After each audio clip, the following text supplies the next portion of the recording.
Irmãos, você que está com a Bíblia, me acompanhe nessa leitura no Evangelho de João, capítulo de número 15, ou 16. João, capítulo de número 16, do versículo 16 a seguir, tem umas coisas que me chamam bastante atenção e alegra muito o meu coração, doravante, quando leio a palavra de Deus. João 16 diz assim: um pouco, e não me vereis. Outra vez, um pouco, e ver-me-ei, porquanto vou para o Pai. 17. Então, alguns dos seus discípulos disseram um para os outros: que é isto que nos diz? Um pouco, e não me vereis. Outra vez, um pouco, e ver-me-eis. E, porquanto vou para o Pai? Diziam, pois, que quer dizer isto? Um pouco? Não sabemos o que diz. Conheceu, pois, Jesus que queriam interrogá-lo, e disse-lhes: indagai entre vós acerca disto que disse? Um pouco, e não me vereis, outra vez um pouco, e ver-me-eis? Na verdade vos digo, que vós choraste e vos lamentareis, e o mundo se alegrará. E vós estareis tristes, mas a vossa tristeza se converterá em alegria. A mulher, quando está para dar à luz, sente tristeza, porque é chegado a sua hora. Mas, depois de ter dado à luz a criança, já se não lembra da aflição pelo prazer de haver nascido um homem no mundo. Amém? Irmãos, como é enriquecedor, gratificante ouvirmos e meditarmos na palavra de Deus.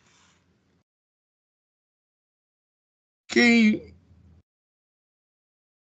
empresta ouvido para ouvir, aprende muito mais. E eu quero que vocês me emprestem as suas audições para mais ou menos umas 3 horas de mensagem, para a gente se alegrar aqui nesta noite e o nome de Deus ser glorificado e exaltado para todos sempre. Quando eu leio esses versículos de João, capítulo 16, é notório salientarmos que, olhando ao pé da letra, damos para nos entender que é um calvário antecipado. Jesus fala da sua morte, mas os discípulos não estão atentos ainda a entender o que o Mestre está dizendo.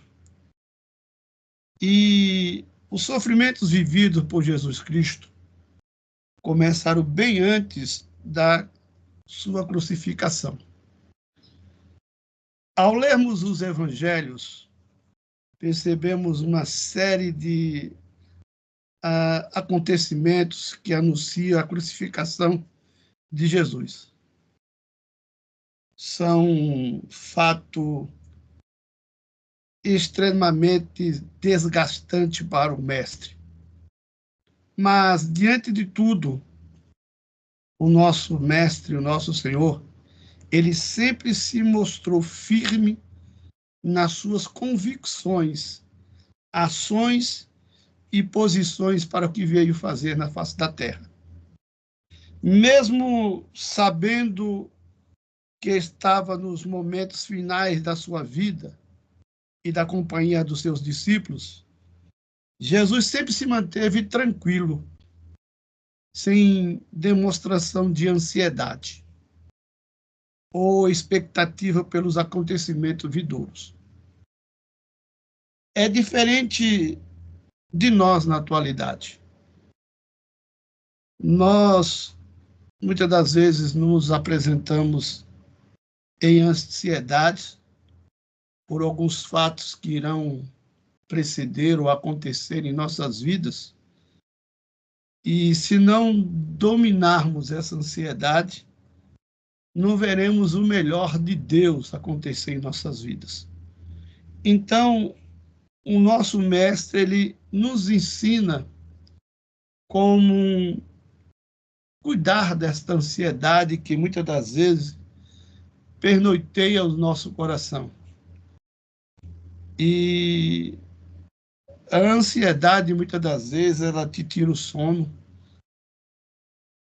lhe deixa um pouco apreensivo, impaciente. Mas quando você está no projeto e no plano de Deus,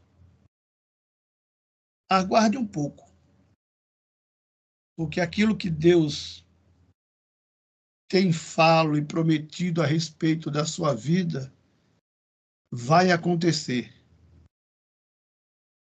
Ainda que você diga que está demorando, mas o tempo, ele é o curador daquilo que você espera. Fora do tempo é ruim. Depois do tempo também é ruim. Mas dentro do tempo é satisfatório para a tua vida, para a tua casa, para o teu ministério, para a tua vida secular, para a tua vida matrimonial, para a tua vida financeira. E o nome de Deus é glorificado e exaltado para todos sempre. E quando Jesus diz, um pouco e não me vereis, nessa ocasião, ele já lia no rosto dos discípulos o abatimento, o pesar que os discípulos já carregavam nos seus olhares e dentro dos seus corações. Porque de ouvir Jesus falar que o que iria acontecer com ele em Jerusalém, os discípulos já pesavam o seu coração. Mas o mestre sempre estava do lado dos seus discípulos para lhe ensinar que no momento das adversidades não é para você se desesperar. Não é no momento de você sair correndo, mas é o momento de você entrar no teu quarto, fechar a tua porta sobre si e orar em oculto. E aquele que está em oculto, que conhece, que vê e sabe, lhe responderá no tempo oportuno dele, para que tudo que ele te prometeu aconteça na íntegra e o nome dele seja glorificado e exaltado para todos sempre. No entendimento de todos, o Messias ele viria para libertá-los da má situação que eles estavam passando, pelas aflições que eles viviam. Portanto, o mestre doravante, ele não, como eu quero dizer assim, não jogou fora a oportunidade que o próprio Deus deu para ele, para que no tempo oportuno fosse apresentado tudo aquilo que ele veio fazer na terra. Como assim, pastor? Deixa eu explicar. Existem pessoas em nosso meio que Deus vem te preparando passo a passo, gradativamente, para que naquele tempo oportuno ele te apresente, para que o nome dele seja glorificado. Mas tem pessoas que não têm paciência de esperar pelo tempo.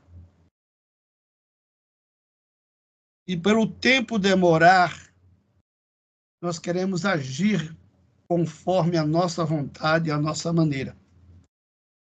Só que o que Jesus queria ensinar os discípulos era dar-lhe instruções, fortalecê-los, porque, consequentemente, os discípulos iriam enfrentar lobos vestidos de pele de ovelha, e eles teriam que saber sobressair dessas circunstâncias. E nada melhor do que o tempo para processar tudo aquilo que o mestre estava falando. E quando eu leio esses versículos que eu acabei de ler convosco, são as últimas instruções que o mestre está trazendo para os discípulos em relação ao sofrimento, ao desconforto que viria sobre o seu mestre.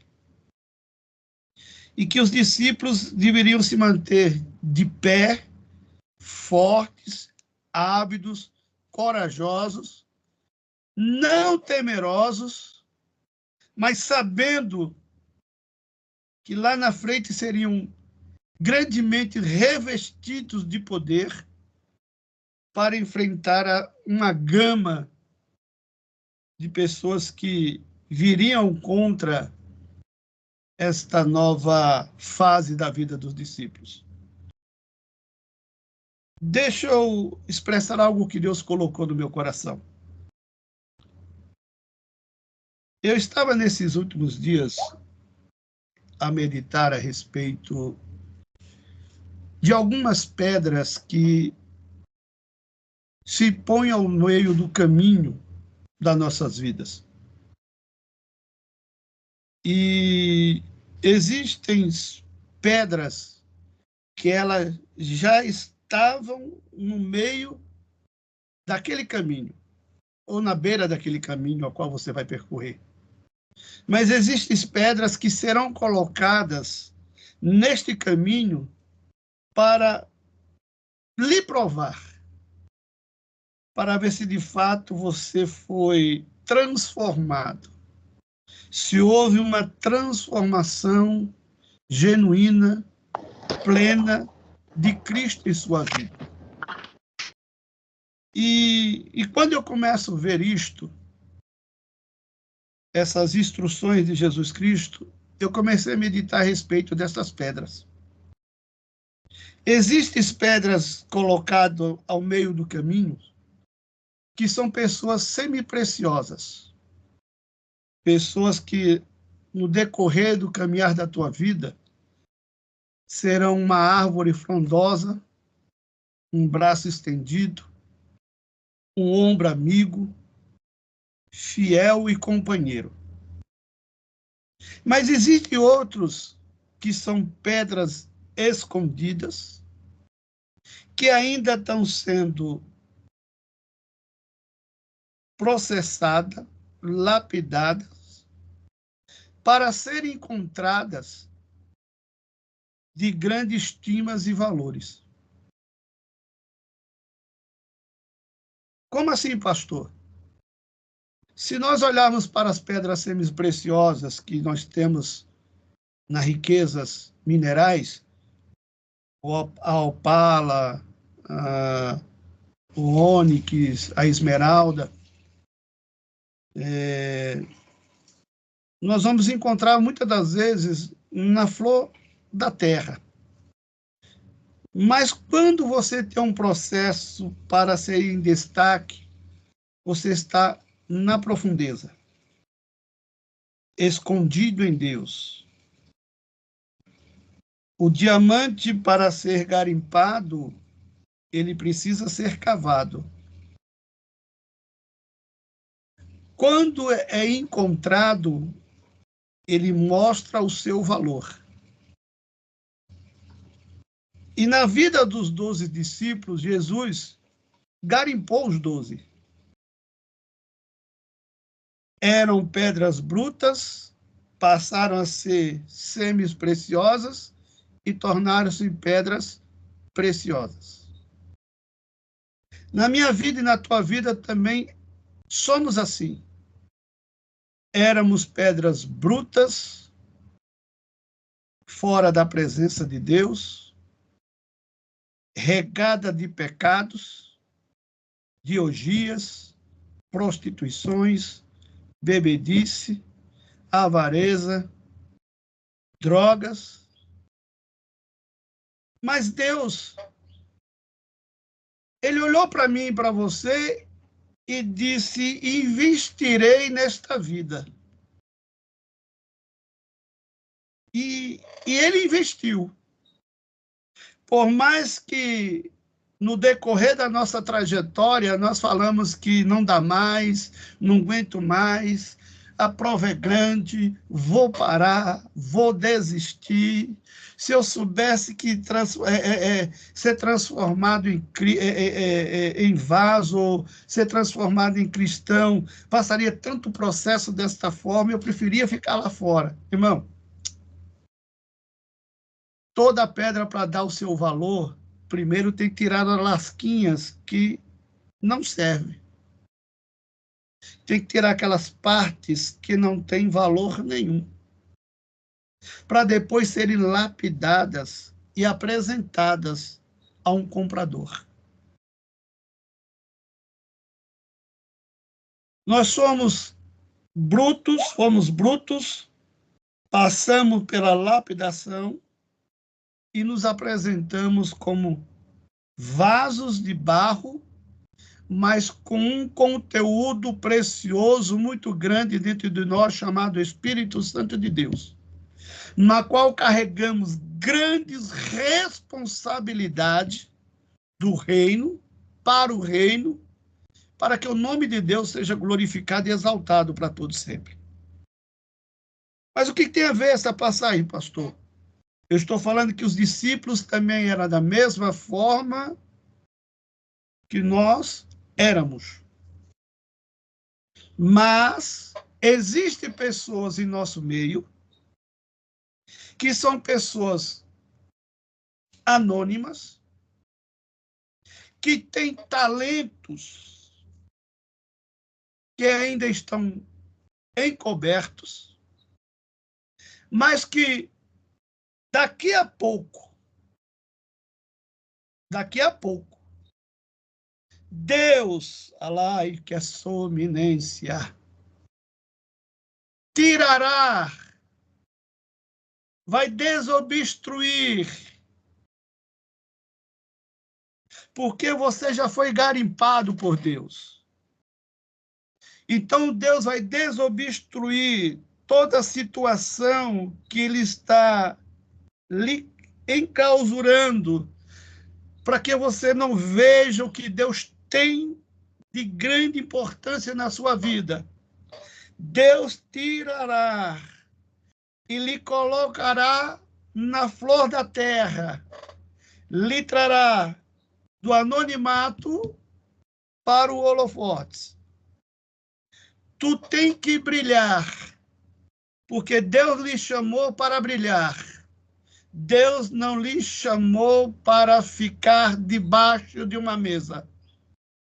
Deus lhe chamou para você ser um velador em cima de uma mesa, para iluminar ou alumiar locais que ainda estão em trevas, mas que através da tua vida, através do brilho do Espírito Santo, vai alumiar vidas que se encontram em trevas, perdidas,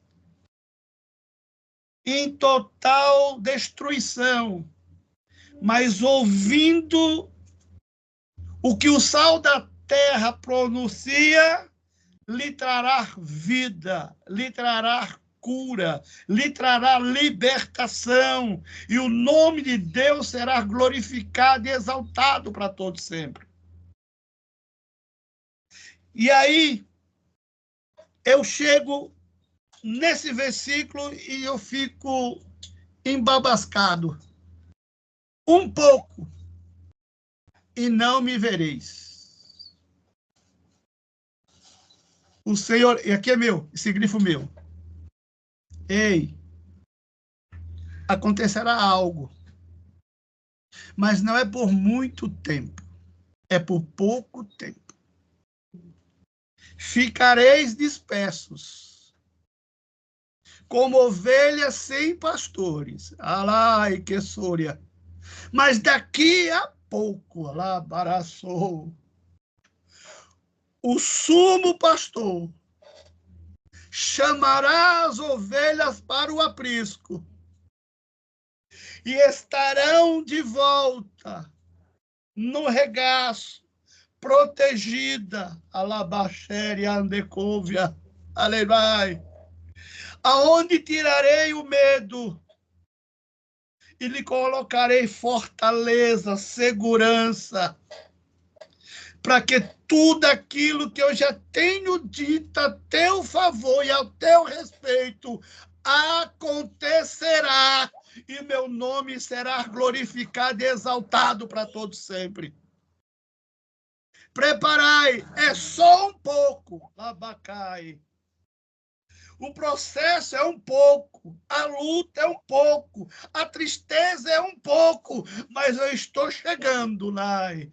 Eu estou chegando, e quando eu chegar, mudarei toda essa história, e o meu nome será glorificado e exaltado para todo sempre. Ah, meu irmão,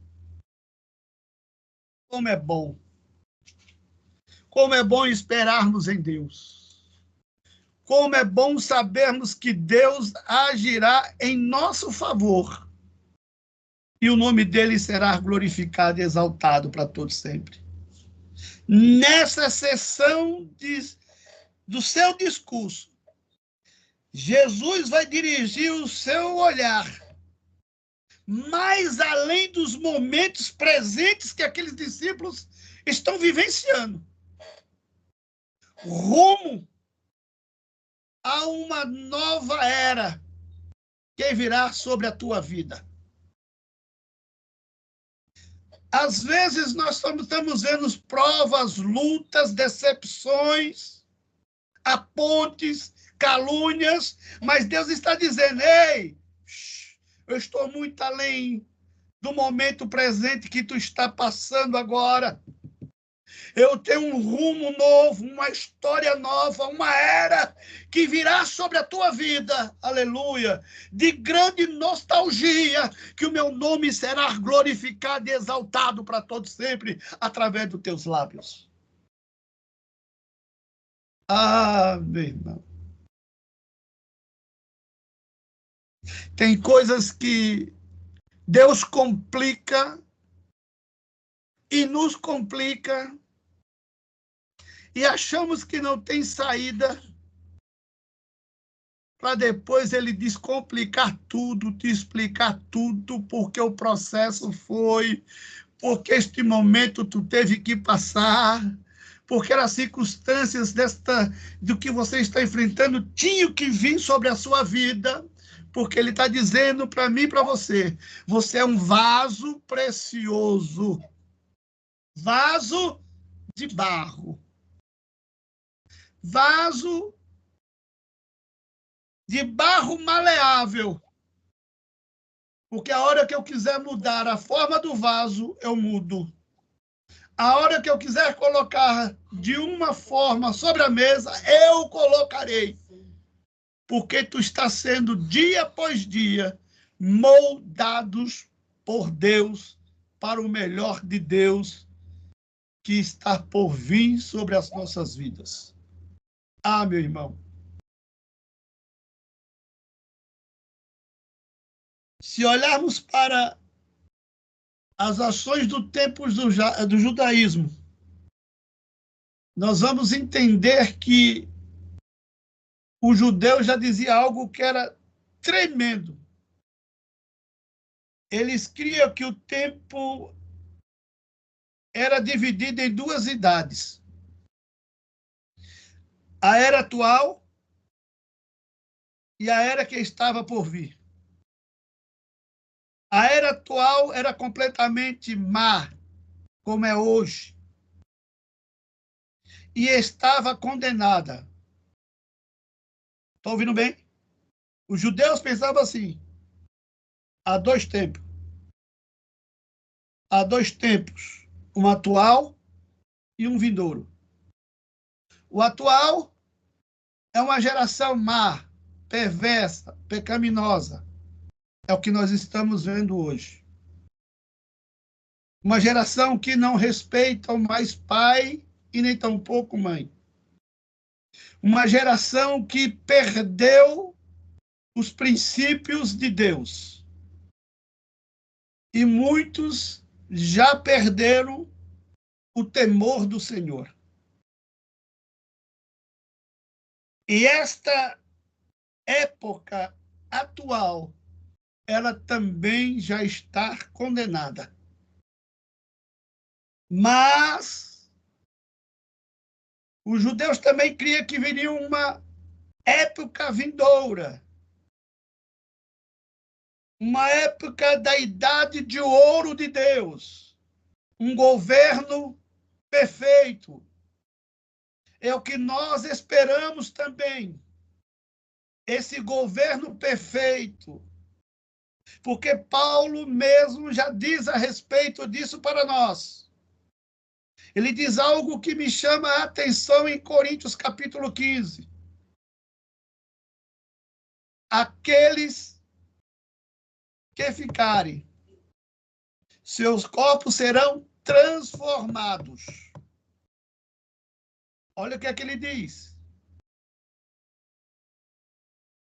Se é para ser transformado, é um tempo vindouro, aonde não há dor, aonde não há choro, aonde não há ponte, aonde não há calúnia, aonde não há aquele que só entra na igreja para olhar que roupa tu está vestindo, se tu está indo com a mesma roupa toda semana,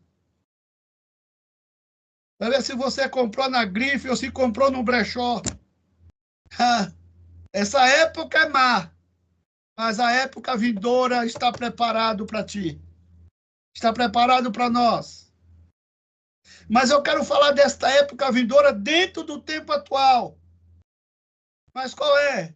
É você que é anonimato hoje, que está no anonimato, que espera a tua vez. Ela está chegando. Os tempos áureos de Deus estão chegando na tua vida. E mudará da água para o vinho. E o nome do Senhor será glorificado e exaltado para todo sempre. Quando os discípulos estão atônitos, sabendo, perguntando um para o outro: o que é isto? Que nos diz: um pouco e não me vereis. Jesus está falando: o meu tempo está chegando. A minha hora está chegando. Mas o que me chama a atenção é o que ele está dizendo. Ei, olha o que ele diz: um pouco e não me vereis. E outra vez, um pouco, e ver-me-eis. Sabe o que é que eu vejo aqui? Deixa eu refrescar um pouco da nossa memória para entender. Quando Jesus foi crucificado, a Bíblia nos diz que os discípulos, eles já estavam trancafiados dentro de casa, porque o único que a gente vê ao pé da cruz é João. Os outros estão dispersos com medos. Um pouco estavam vendo. Estavam no jardim do Getsemane, viram quando ele foi preso. Pedro vê o julgamento, mas depois se afasta.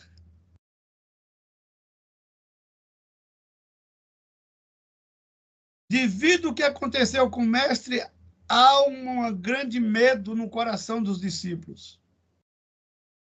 se ausentam-se. Mas João está no pé da cruz, porque tem uma resposta para o coração de João. Mulher, eis o teu filho. Filho, eis a tua mãe. Sabe o que é que Jesus está dizendo? João, cuida de Maria até os últimos dias da vida dela, como tu fosse filho dela. Não lhe deixe faltar nada.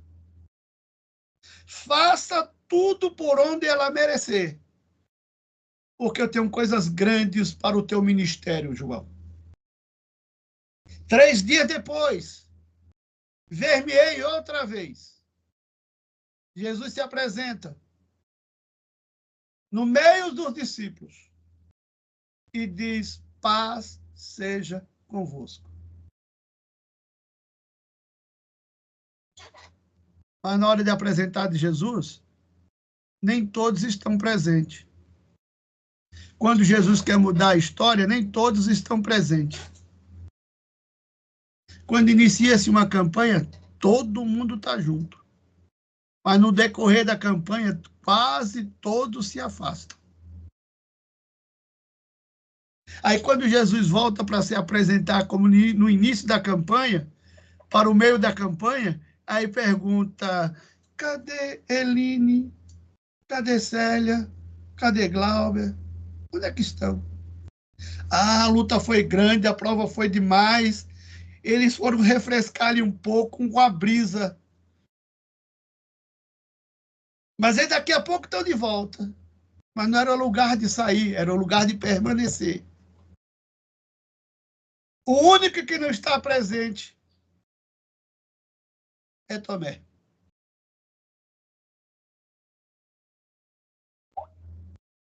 Sabe por que tem que acontecer? Os Tomés não estão presentes quando Deus mudar a tua história? Porque eles têm que voltar a ver de imediato o que Deus está fazendo de mudança sobre a tua vida.